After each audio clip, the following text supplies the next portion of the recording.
Special live program at Central Voice TV. Today is a special day. I'm having Pastor Blackson Simon, who is going to run us through on this program today. The topic for today is mushrooming of junkies in our compounds. Sir, how are you? I'm so excited to be here. I'm fine, thank you, sir. How are you? I'm okay.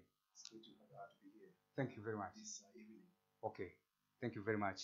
Like I said earlier, we have got rampant junkies in our compound that has brought us harm than good. By this, we're here with the pastor to help us analyze and talk about these issues. Pastor, where are these junkies coming from? Mr. Soko, where the junkies are coming from, it's a very interesting question because we've had junkies, but not the way it has been today. It has become so much and so unbearable with so much attacking, theft, drug abuse and stuff. And the question where it is coming from is actually a very, very important question. And now, when we are looking at where the junkies are coming from, we are looking at the families. Every junk that we see out there, they're coming from a particular family. Now, where are they coming from? Are these families bringing out junkies? Are they the one manufacturing junkies? The issue is parents, we have not done much. That's where junkies are starting from. Way back, I remember when we were growing, if your mother tells you or your father, by 18 hours, you must be home, it has to be like that. You fail to be at home at 19 hours, your mother or your parent will knock your head. That is showing how much our parents loved us and cared for us, making sure they are giving proper guidelines. Now, when you look at what is happening today, it is different. When you go in our neighborhood where we come from, you'll find that children at 18 hours, 19 hours, 20 hours, as young as 8 years old, as young as 10 years old, they're moving about in roadsides. What they're doing, nobody knows. This shows how much we have lost it. As Zambians, we have lost it when it comes to parenting and giving guidance to our children. Now, you see that most of us, the same children, a child is making a mistake. The parent is failing to control this child. The parents of today, they are also too busy to discipline the children. Every time they have given attention to their jobs, they have given attention to their businesses. They have forgotten about the children that they have, that their children need their attention, their children need guidance, their children need a lot. It's not just about the food that we give them. It's not just about the shelter we give the children. It's not just about the clothing that we give the children. The children need our guidance. The children need our presence. They need us so much. We have got phones now. You go in a home, The mother is playing with the phone. The father is playing with the phone. And the children, they have no one to speak to them. We have left the responsibility of giving guidance to our children to the TVs and the phones. Okay. Yeah, you have mentioned already here the second question that I wanted to ask. That do these children have their parents? Parents, they have. Most of these children have parents. They have homes where they are coming from. But the problem is there's no guidance in these homes. There's no teaching the children how they should grow up. Parents of today are failing to give even spiritual guidance to their own children. Even themselves, they need guidance. How can they give guidance to the children? They think pampering the children and ignoring the misbehavior of the children, that's a sign that they love them. That's what they think.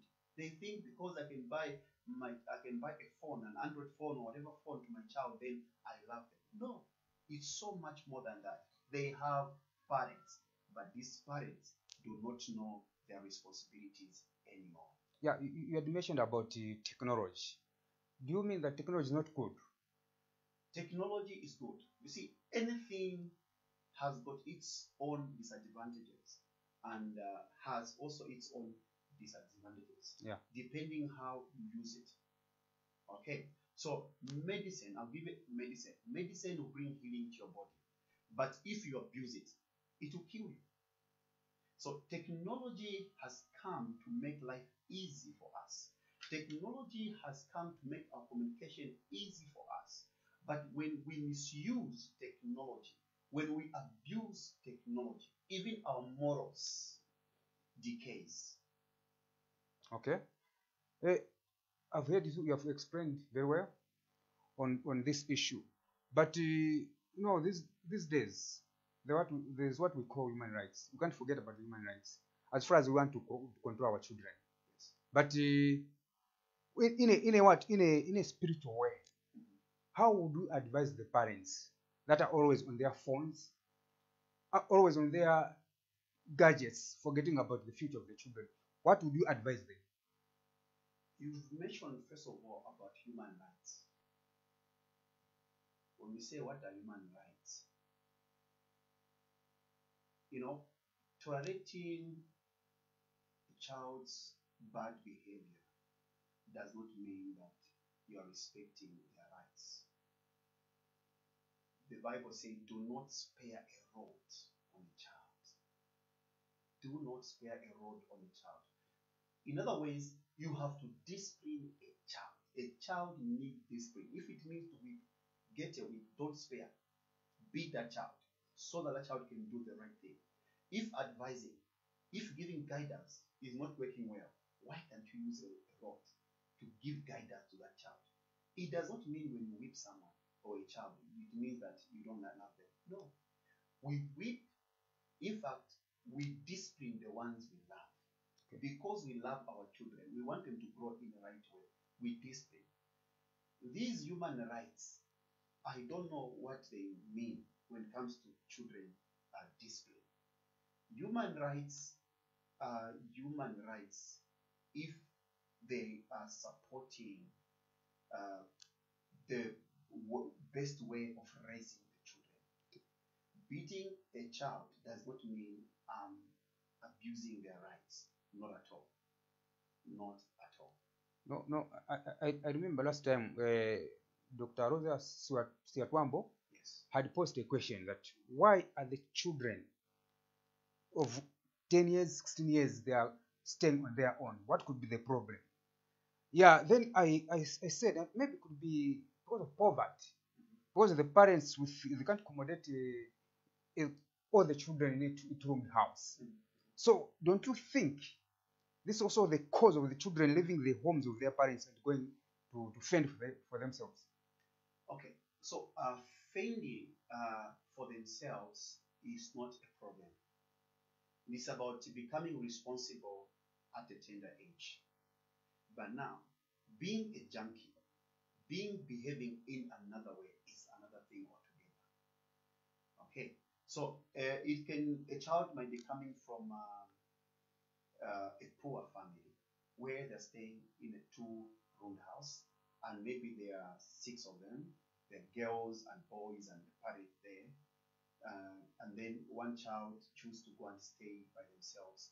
The question is, this family, are they able to train their children well in such a way that even if this child is able to live and go and stay by himself, is able to behave well and take good care of himself? That's the question. Maybe for example, that young boy, that young lady, will go out of the parents' house because the space is too small to cut all of them. Yes. Don't you think something must be done so that at least these families should live in a good life, so that they should not rush to be independent when they're still young because of the problems that they are facing in their houses? Okay. You see, being responsible, we don't need to have an age limit to be responsible. I've seen people while they're still in grade 12, they're able to rent a house, pay for themselves, do 1 or 2 things, and be able to concentrate to school. That's not a problem. I've seen people after school, they're able to run around, make money, pay for their house, feed and stuff. That is okay. But the question is, why are you living? You're living because there's no space. The question is, are you able to take care of yourself out there? The question is, are you ready mentally that you'll be able to stay away from the peer pressure? Is this child mentally ready to stay all by himself or herself? These are the most important questions. Otherwise, being responsible is something else away from, because the other children, they would want to go and stay by themselves so that they can have space to misbehave. Okay? Yeah. So such kind of children, they need to be advised to stay back until they are trained well in such a way. If they are released, they are able to control themselves, do the right thing by themselves. Wherever they go, they are able to do the right thing. Okay, but look at this.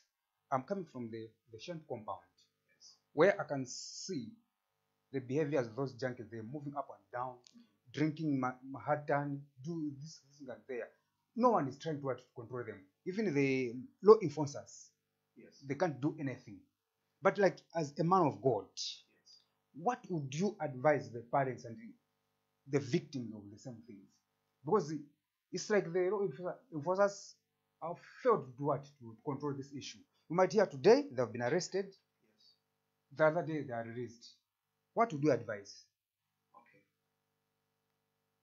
Okay. So you say the law enforcers have not done much.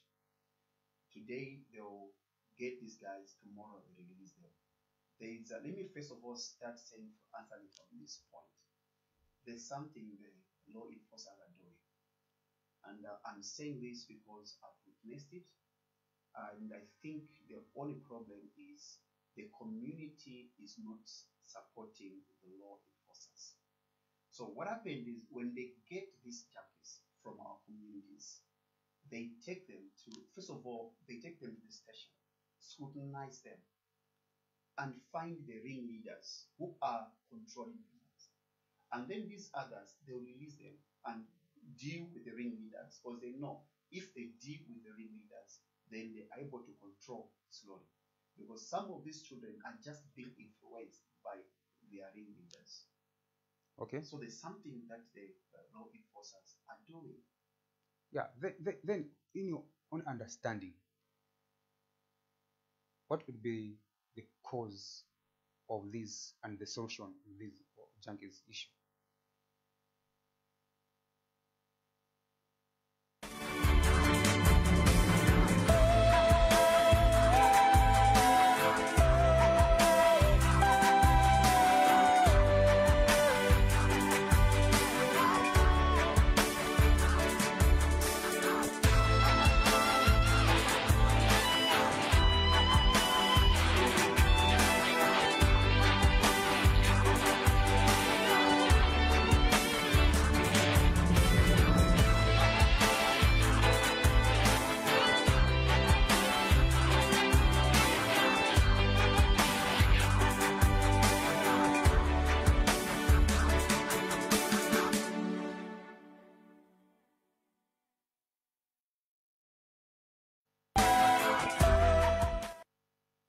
Welcome, viewers. This is our program called Life Special. That's always done every Monday, 17 hours, and Friday. Today, our topic is mushrooming of junkies in our community. To help me answer and analyze these issues, I'm here with Pastor Blackson Simon. Welcome, sir. Thank you so much, Mr. Soko. Yes, like you've heard, junkies have killed people in the communities, have robbed people in the communities. So I'm here with you to help us understand this issue and see how much we can eradicate this problem that has been ravaging in our compound. Man of God, where are these junkies coming from? I'm going to answer this question again. One thing that also we need to know is these people we call junkies, they've become like a thorn in our flesh, in our communities. These are our children where we stay.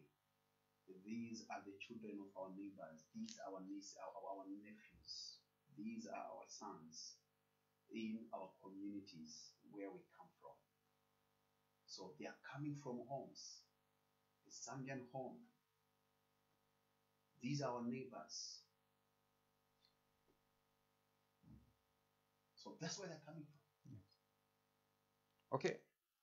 But then, what is the impact, negative impact, do these junkies bring to the community and to the nation at large? There's so much great impact, and actually a negative impact the junkies have brought to the community. One of them is they've drawn back the development, because these are the people who are busy vandalizing things in our community. They vandalize public infrastructure. They rob from people. People who go for work in the morning come back. They steal from their homes. They're killing people. They're killing their sisters, their mothers. They're killing their fathers, their brothers. These are people who are harassing everyone. Like I said, they've become even a thorn in our flesh. Okay. So in such a way that when we expect them to do something developmental, something which is going to change their lives and also the lives of the community at large, they're doing the opposite. Okay. So they've become the hindrances to the development of our communities. Because while you think you have made a development in a particular thing, a junk will come and destroy that development. Okay. Then I would want to find out, does it mean we don't have local leadership who are able to see what is happening in the compounds? Or maybe the church does not talk much about these things in the churches. That's why children will end up being in the streets, killing people, robbing them. What is the community leaders and the church doing to eradicate this problem? First of all, I'll go back to the law enforcers, because the law enforcers, the community, and the church needs to work together to make sure that these junkies, the number of junkies are reduced in our communities. Now, as the law enforcers, like I said earlier, these people are working. But the problem is, we, the community, are frustrating their efforts. We are frustrating their hard working.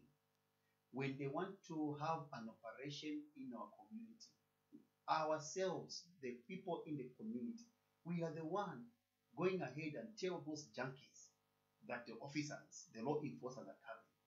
And then you find that these junkies will run away. So how do you expect the law enforcers to work effectively if the community is not supporting them? Okay. The work is so much. After all, it is not their sole responsibilities. No. In eradicating the number of junkies in our community is a sole responsibility of us parents, homes, because we start from there.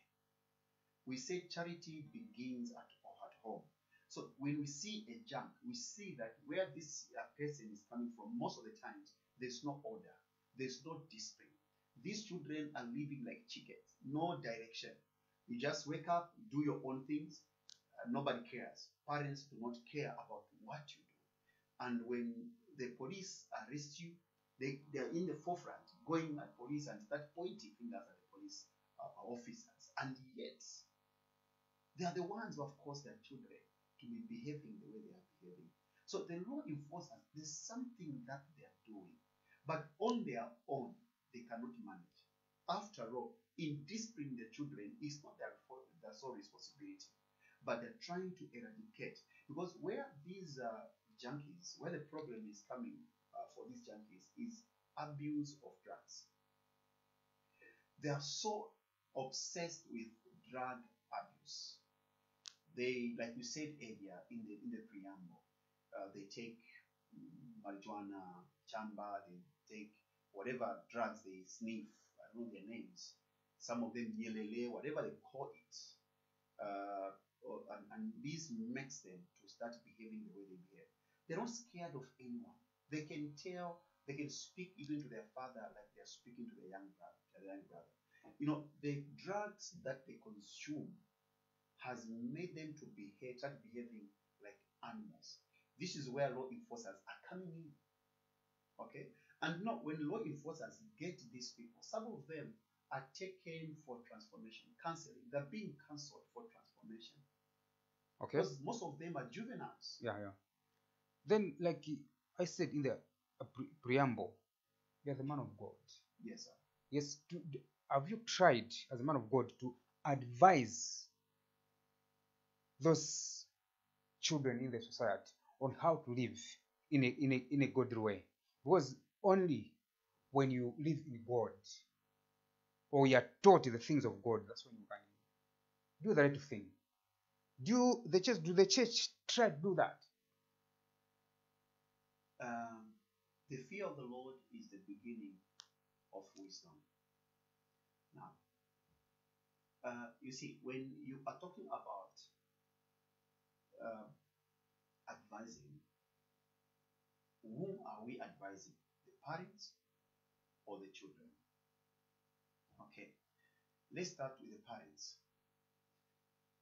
The message for the parents is let us have time. We need to have time for our children. You know, in churches, we've got Sunday school, we've got youth ministries, all those things. Why do we have all these ministries in the church? It's so that from when a child is still young, like 10 years or below, they go to a Sunday school. I mean, less than 13 years, they go to a Sunday school where they are taught the way they should grow, where they are taught about the word of God, the fear of the Lord. We move from there, we come to youth ministry.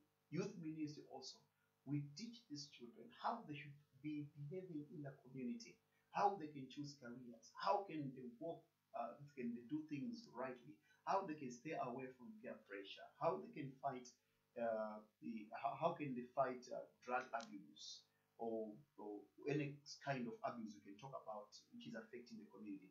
The church is doing something, but I feel the church has not done much. When we look at these junkies, we look at them like they're animals. We give them a distance. We don't want to stay closer to them. We don't want to get closer and speak to them and know why they're behaving like that. We don't show them love.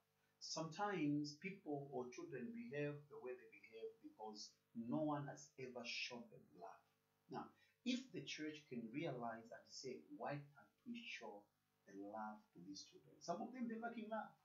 Some of them, they are orphaned. Some of them are not trained well, but they feel they can do better if they can be someone to mentor them. But because they're lacking maybe a parent figure or maybe a father figure or a mother figure, they start behaving the way they behave.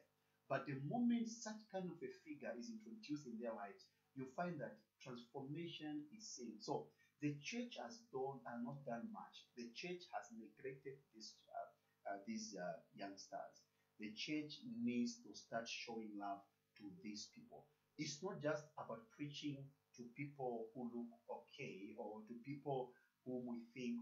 These are the people who need God more than anything else. They need God to help them come out from those addictions, because to come out from the addiction is not easy.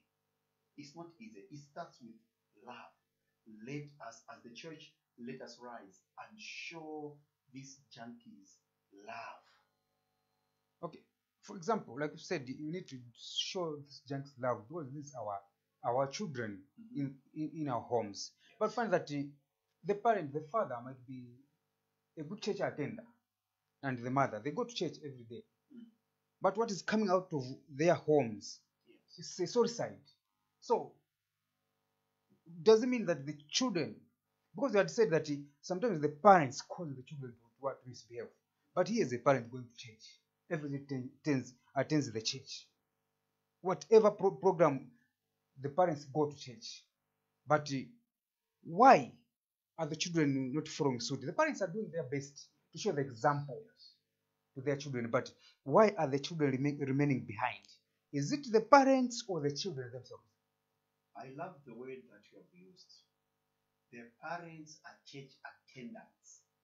They attend church regularly. Yeah, they hear the word of God. They hear the word of God. You Yes. see, to attend church does not make someone a Christian.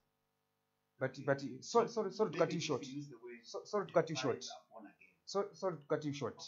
Okay. Because I think no one can be going to church without practicing what they are being told in the church. They are not. So if the way you're saying there are a lot, what does it mean? What does it mean? Are they going to church just for, I want the booster to see me?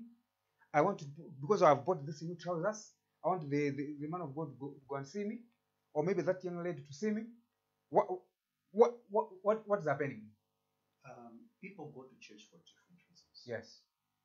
You ask some people why they go to church, they'll tell you because I want to marry a woman from the church. Okay. Some of them will tell you I want a husband from the church. Some of them will tell you nifuna ukanishike bwino, nifuna nikafe malilo yako church. Okay. Some of the people is, they have nothing much to do at home, so they want to go and pass time in church. Some of them because they just love music in the church. Okay. So we have got people in the church who are not born again. After all, Jesus came for such. Yeah. Now, a church is like a hospital. It's a clinic. So you can have parents who go to church and yet they're not born again. All right. Okay. So now it's difficult for them even to teach the children how to fear God. There's a very interesting story in the book of John chapter 3, starting from verse 3, is a story of Nicodemus, where Nicodemus went to Jesus at night. Now look at the character of Nicodemus. Nicodemus is a man who used to go, he was a teacher of the law. Okay? If we take it by now, Nicodemus would have called Nicodemus as Pastor Nicodemus or Apostle Nicodemus, because he used to teach the law of Moses in the church. He was a tither. He used to give. He used to help orphans. He used to help widows. He would do all these things, Nicodemus. And yet he went to Jesus at night and asked him, say, what can I do for me to enter into the kingdom of God? It simply means Nicodemus realized that there's something, although he's doing all these things, but there's something that he is not doing right. Okay. There's something that is going to make him miss the kingdom of God. Okay? So this will help you to understand the kind of people that we have in the church. And then we go on verse 11, where it says, for when Jesus said, for the wind blows, where it goes and where it's coming from, no one can tell. So is everyone who is led by the Spirit of God. And Nicodemus was so perplexed, and he said, how is it so? It simply means, whatever Jesus was saying, it was so strange to Nicodemus. Okay? And Jesus said, for we witness of the things that we know. Okay. So now, how can you witness God into your children? How can you introduce God into your family, into your household, if yourself do not have him. Okay.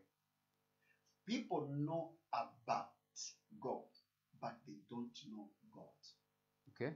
Parents do not know God. They've just heard, they have been preached to about God. They have read stories in the Bible about God, but they've never had an encounter with this God. So how can they help someone now if they've never had an encounter with this God? How can they help their children also to understand and know God personally?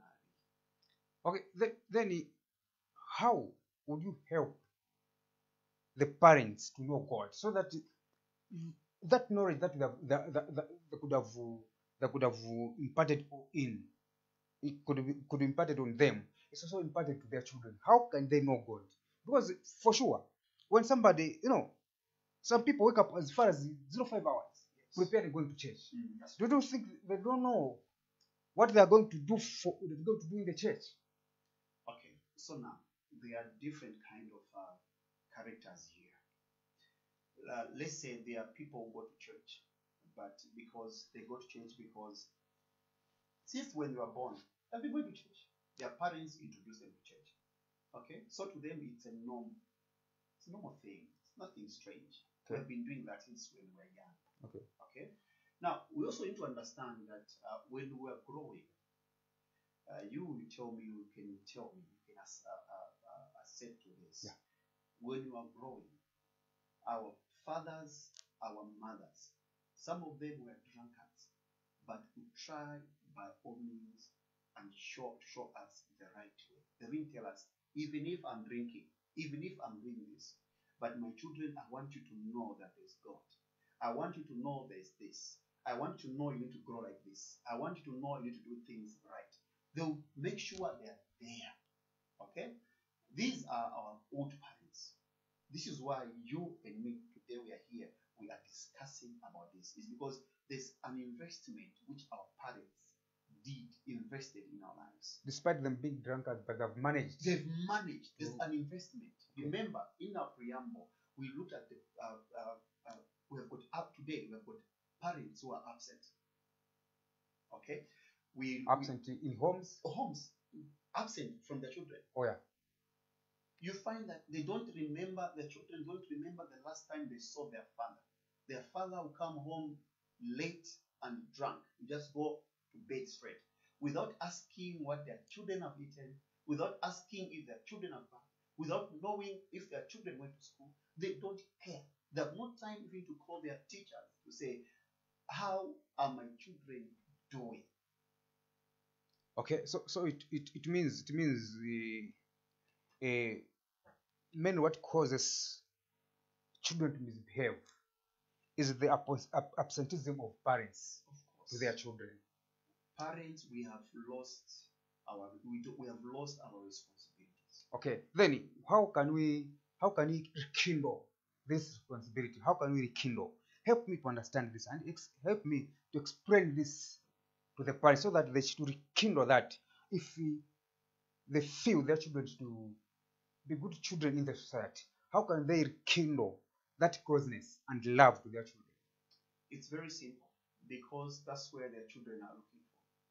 All our children are waiting for an opportunity where their parents wake up in the morning and check on them. How are you, my children?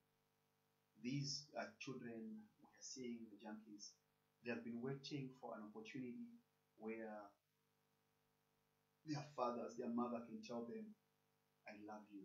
Just like that? Just like that. They've been waiting for an opportunity where their parents can tell them, my child, this is the way to go. Now, because this opportunity has never been there, they choose I can do whatever. No, after all, nobody cares. Okay, they don't love me. So why should I love me if nobody loved me? So this is what is happening. Okay. We need to understand that these our children are so void, are so empty in their hearts. These children we see junkies. When you go get closer to them, you realize that there's so much emptiness in them. And now because of that emptiness, they find comfort in drugs. they find comfort, and for them to get these drugs, they have no money, they want to make what they do. Let's beat people, we get to rob them things, let us steal all these things. Okay, what they want, the money that they get from stealing, they want to get drugs for intoxication. That's why they find the comfort from in drugs, because there's no comfort in parents. So what should we do? Parents, let us remember how our parents raised us. Okay. Let us go back. Let us give our children attention. Let us know who is a friend to our children. Let us know who is mingling with our children. Let us know where our children play from. If they say, I play soccer, let us know which ground and which team. Let us go there and see exactly what is happening. Let us know. Let us go to the schools where they go to. Let us make sure we speak to their teachers. Are these our children reaching school? Are they learning? How are they doing? When they come back, let us learn to embrace them. Let us eat with them when they come home. Let us pray with them. Let us tell them we love them. Let us tell them they're intelligent. Let us tell them that they're presidents for tomorrow. Man of God, these parents are chasing deals to make sure that the children are going to school, the children are eating, the children have got good clothing. Don't you think they're doing the right of thing? Because again, if they don't go out there, other deals, for example, we are here. Yes. If you can't be here this time, Uh-huh. what are they going to feed? Do you think parents need to chase deals so that the children are well fed at home? Like I told you, what children need is not just food, not just shelter, not just clothing. They need guidance. Being a parent or being a parent is not just providing, it's also protection and giving guidance.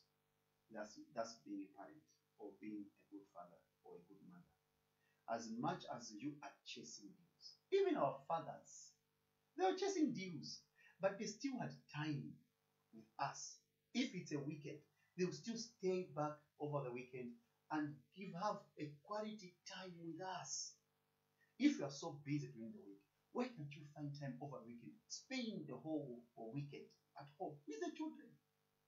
Play with them, go out with them, dance with them if possible, play soccer with them, take them to the football ground, drive around with them if you are driving. Do something. You're not driving, go with them at the football ground. Just do something with your children. If it's at home, watch movies with them. Do something with them. Don't just become busy. Instead of being with your family, you are busy going to watch soccer. You are busy going with your friends elsewhere when you are supposed to be with the children. Yes, we are chasing deals so that we can take care of these children, but are you telling me even over the weekend we can't spare time? We chase deals even over the weekends? No. Man of God, tell these people so that they listen to what we are saying. Because it won't continue. Because 5 years from now, the economy of the country will drop down because we are not going to have people who are seriously profiting the welfare of this nation. That's right. Tell the nation, tell the whole nation and the parents so that at least they should at least leave that space for their children so that their children should be closer to their parents and teach them what they are supposed to be taught.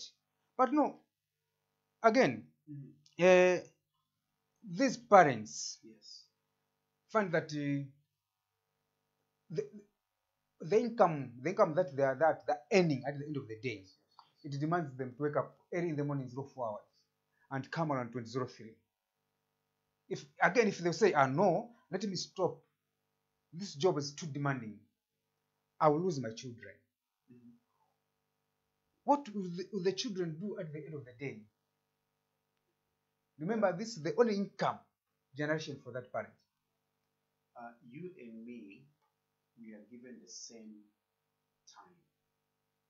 You've got 24 hours, I've got 24 hours, and everyone else has got 24 hours. So it's about how you allocate this time. Okay, how do you allocate this time? You are too busy that you can't give attention to the children. No way. at least one of you, must be around. Now, Mr. Soko, if there's something which is very, very important, and I feel a Zambian home has lost, is to leave the responsibility of disciplining the children to their wives. When it comes to disciplining the children, it's not the sole responsibility of the women. Women alone cannot manage. I feel the main responsibility of the father is to make sure he gives guidance to the children.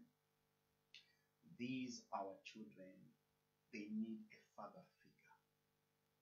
They spend with mothers throughout,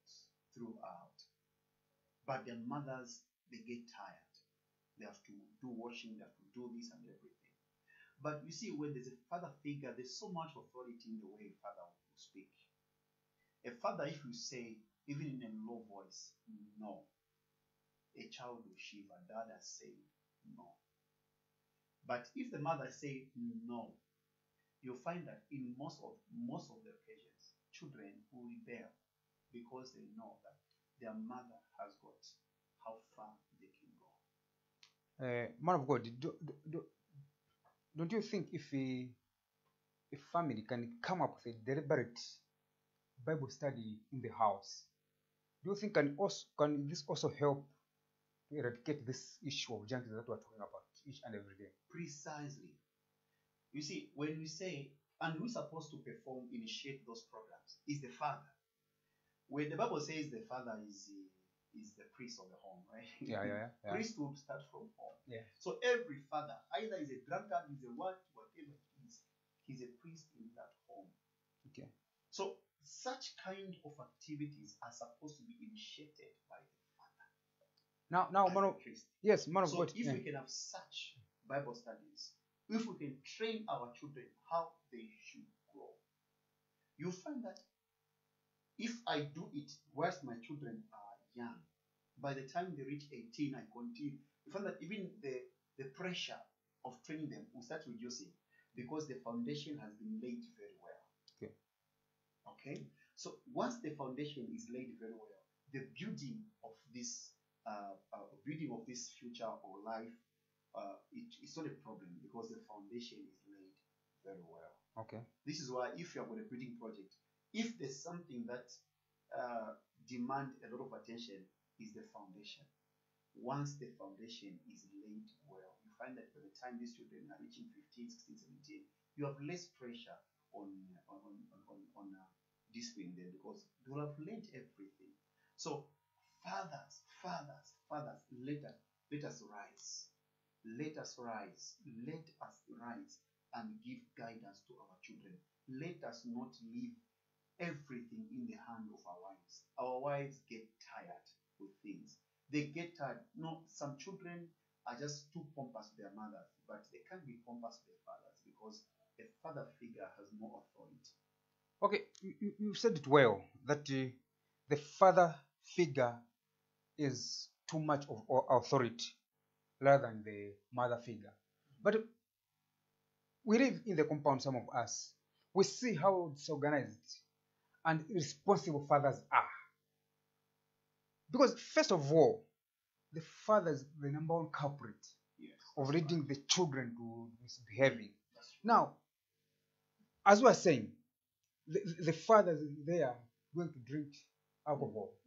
He comes here loaded in the wheelbarrow, taking him home. Is he critically drunk?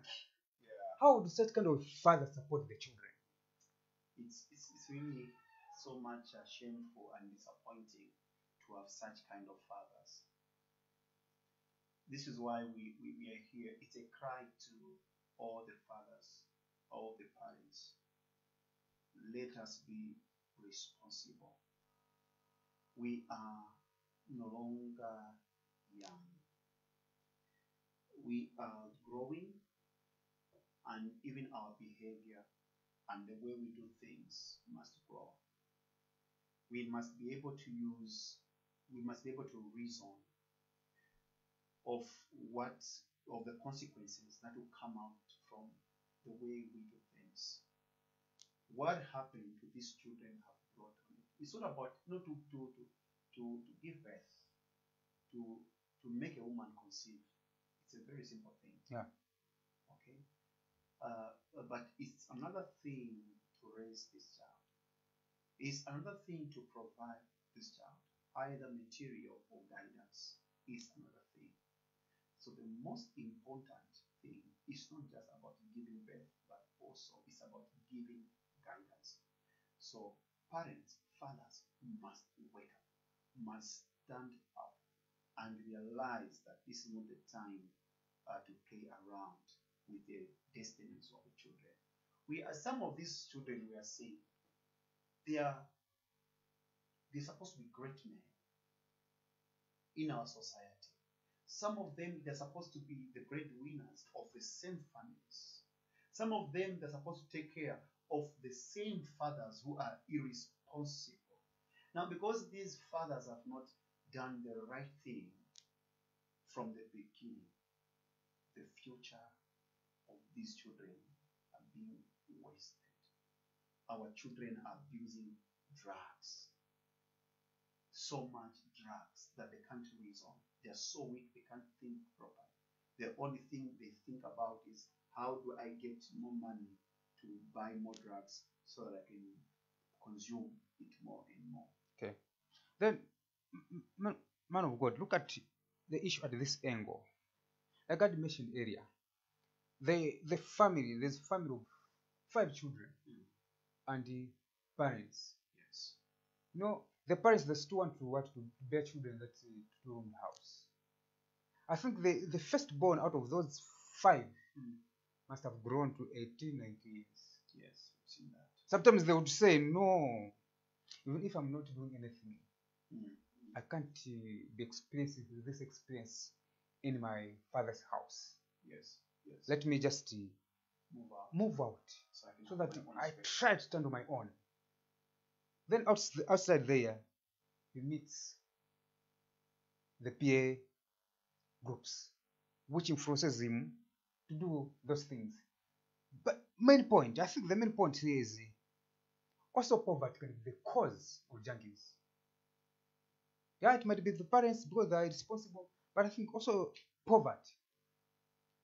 Yeah, that could be one of the reasons. Okay. Because I've seen children coming from a well-to-do background are junkies. Okay. Yes. So poverty is just one of them. I've seen children coming from a very poor background, where they cannot even afford clothes, where a child is putting on the same pair of clothes through and through, but they are responsible.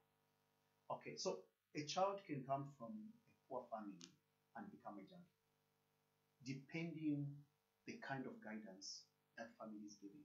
Okay, so there are families who are doing very fine, and yet they're failing to give guidance to their children, and the children become junkies. So it's the guidance. It doesn't matter where you're coming from. But these are the things, the factors influencing the increase in the number of junkies. Okay. These are factors: poverty, misguidance. These are factors. Okay. Doesn't mean that poverty is what has caused it more. No. I've seen people doing very well. They have got cars, they've got everything. Mention it. I've seen children coming from a very rich family, and yet they are junkies. I've seen some of them in the street where you ask where they're coming from. Some of them, they speak even good English. You ask them, say, where did you learn this English? They tell you, my father is, and then you get surprised. Say, so you mean your father is? And they said, yes. And then you said, but why are you behaving like this? It's because there's something which was missing in this child. Okay, so you mean the main issue is the lack of parents' guidance to the children. Precisely. Okay. I remember last time I was coming from town, Yes. from somewhere going to town. Mm. I boarded that bus. Mm. Then the driver started narrating the issue of junkies. He said to be a junkie is a suicide. Mm. He said, I, for one, Yes. I was a junkie. Okay. I don't see anything in the house. Mm. Sometimes when my parents are seated in the house, Yes. I still want to pick that TV they are watching so that I can sell. Oh yeah. Then I said, no, you're joking, you're just joking. It's not such kind of thing that Mm. can happen. Then he said, I'm telling you, I'm the example. Yes. But I thank God Mm. that I'm like this. I'm even driving the bus, carrying people. Okay. So don't you think this thing is spiritual? Of course. As a person who's born again, I believe everything that we see in the physical started in the spirit. What is influencing our behaviors, either positive or negative, is a spirit. There's always a spirit behind the influence in our behaviors. There's always that, because whatever we see in the physical started from the spirit. Now, what we are seeing now is a manifestation of what started in the spirit. The truth of the matter, this thing is spiritual. The enemy, the devil, wants to make sure he destroys lives. Okay. He wants to destroy destinies of these children. Okay. Because there's so much greatness. If you sit down with some of these children, I always have time to sit down with them. Most of the time, just to hear from them, listen from their experiences, just talk with them, interact, joke with them. No. I don't go there and pump myself that no, I am who I want. Yes. I just humble myself, mingle with them, joke with them, Yes. crack with them, Yes. rejoice with them, Okay. just wanting to know exactly what is making them to be who they are. So the things I'm telling you, these are the things that affect them. Okay. So most of them, they don't. That's not the life that they wanted to have. Okay. No. Then, Pastor Blackson. Mr. Soko. Yes, I think we've had a good time. I think people outside there, they've heard and learned one thing from this show. Any last word before we close the show? My last words is we can reduce the number of these junkies in our communities if we, the church, the community, and the law enforcers can work together. Don't leave the responsibilities to the law enforcers alone. The work is too much. Don't leave the responsibility to the community alone. The work is too much. Don't leave the church alone. The work is too much. Churches, let us come together. Parents, wake up, take up your responsibility. Let us train our children. Give your children attention. Know who they play with. Know where they play from. Know their teacher. Call their teacher. Know what they eat. Know what they drink. It's very important. That way, we reduce or possibly eliminate completely the number of junkies in our communities. Well, thanks, viewers. I've come to the end of our show. Again, reach us on Monday next week, 17 hours, for another topic. Good evening.